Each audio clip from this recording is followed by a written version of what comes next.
भगवान का तो न दुख आएगा न सुख आएगा, न हानि न लाभ। मिल गया ना पासवर्ड। तो इतना अच्छा हमको गुरु दे दे तो बाकी क्या चाहिए। अविश्वास ही सबसे बड़ी कठिनाई है। अविश्वास ही सबसे बड़ी कठिनाई। हमारे जीवन में जो कठिनाइयां आती है ना, अगर तुम पूर्ण विश्वास रखेगा तो काम हुआ पड़ा है, और अगर विश्वास नहीं रखेगा तो हजारों काम तुमको होते हुए नजर आएंगे पर उसी समय नहीं होंगे। ये तुम्हारा विश्वास करामत दिखाएगा। विश्वास में बड़ी करामत है। तुम विश्वास रखो तो गंगा नदी तुम्हारे पास, और अविश्वास रखो तो गंगा कोसों दूर पड़ी है। उसने बोला ना रविदास ने, मन चंगा तो कठौती में गंगा। उसने कहा कि अगर हमारे मन में विश्वास है, चंगे का मतलब है हम चंगे तंदुरुस्त तब हैं जब मेरे अंदर विश्वास है, और जब विश्वास नहीं है तो हम मरीज हैं। चंगे हम तब हैं जब विश्वास है। तो मन चंगा, मेरे को मन चंगा तो कठौती में गंगा। छोटा सा चमड़ा बनाता था, उसमें डुबोगे, बोला गंगा इसमें भी है। मन चंगा था। और मन चंगा नहीं तो गंगा तीर बैठे उल्टी सीधी बातें सोच रहे। तो सत्संग में बैठ के और हम उल्टी सीधी बातें सोचें तो गंगा तीर आए भी पर पानी नहीं पिया, गंगा जल में डुबकी नहीं लगाई। तो यही बात है। मन चंगा तो कठौती में गंगा। विश्वास पूर्ण है तो भगवान हाजरा हजूर है। विश्वास नहीं है तो बीमारी है।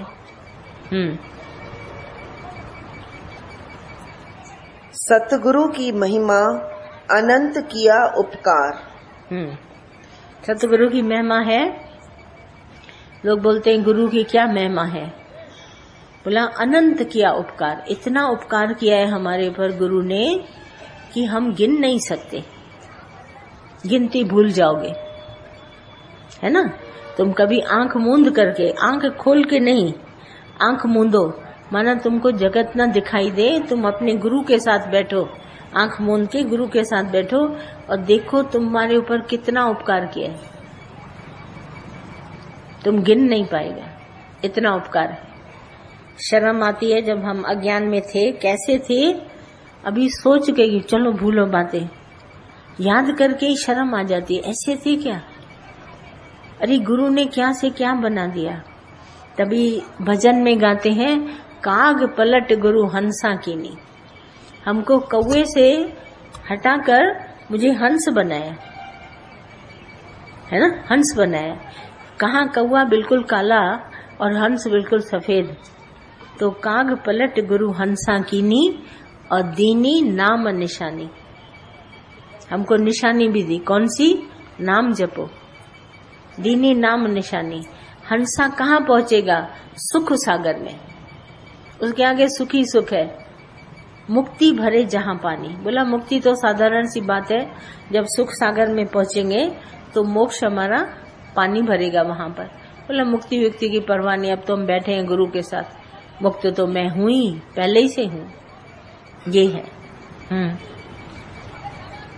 सच्चा गुरु उपकार करता है, मोक्ष पद दिलाता है।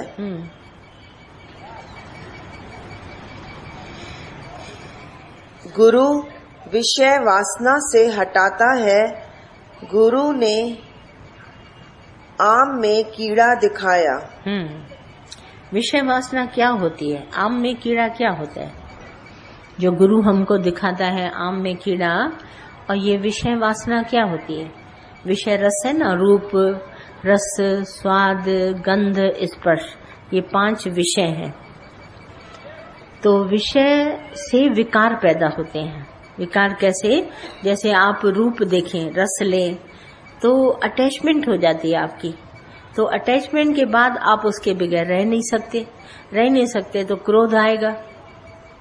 विषयों से आसक्ति हुई तो क्रोध की उत्पत्ति हुई।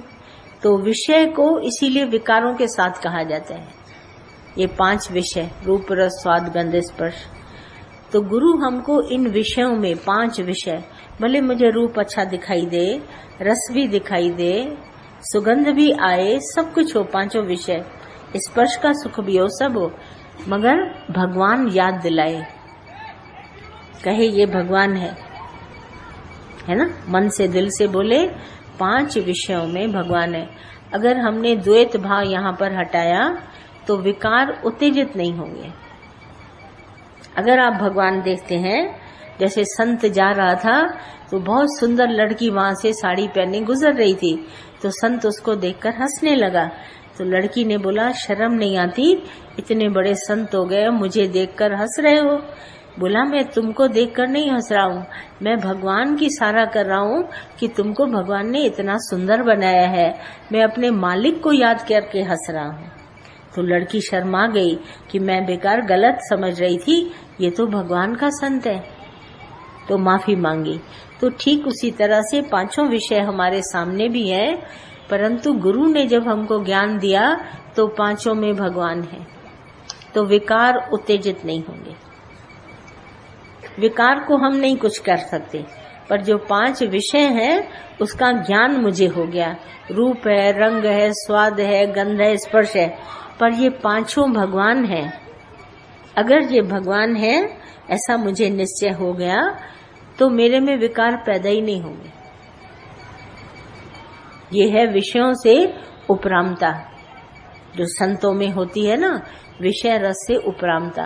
विषय रस को परमात्मा का ध्यान दिया तो विकार उत्तेजित नहीं होंगे। आई बात समझ में? भाई रूप तो देख रहे हैं, पर दिया तो भगवान ने। सुंदरता किसने दी है? भगवान ने। रंग ढंग भगवान ने दिया है, स्वभाव अच्छा बुरा भगवान ने दिया है, स्पर्श का सुख भी भगवान ने दिया है।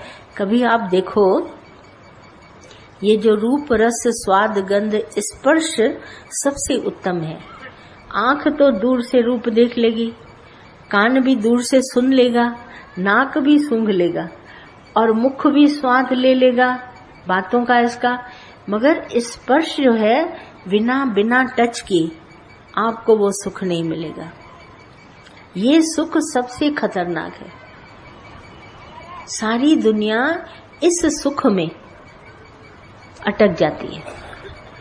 रूप के लिए तो फिर भी आप फोटो रख लोगे, सुनने के लिए तुम टेप रिकॉर्ड ले लोगे, गंध लेने के लिए ऐसी सुगंध जैसे चमेली के फूलों की इत्र लगा लोगे, स्वाद लेने के लिए कोई भी चीज तुम स्वाद ले सकते हो, हाँ। मगर ये जो स्पर्श सुख है, कभी देखना ये सुख तुम्हारे को ले डूबेगा।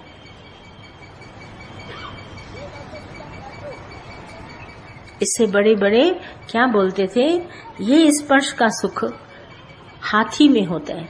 हाथी सबसे बड़ा जानवर और इंटेलिजेंट से इंटेलिजेंट, इतने न्यूरॉन सेल इसके हाथी के बुद्धि में होते हैं। हाथी बड़ा बुद्धिमान होता है। ये एक बार चीज को देख लेना कभी भूलता नहीं है। बुद्धि देखिए, सर कितना बड़ा हाथी का बड़ा होता है, सबसे बड़ा बुद्धिमान है। तो बहु डूबे सियाणे, हमारे संतों ने ये एक बात बोली है, जो सियाणप होती है ना, चालाकी चतुराई बहुत डुबो देती है उसको।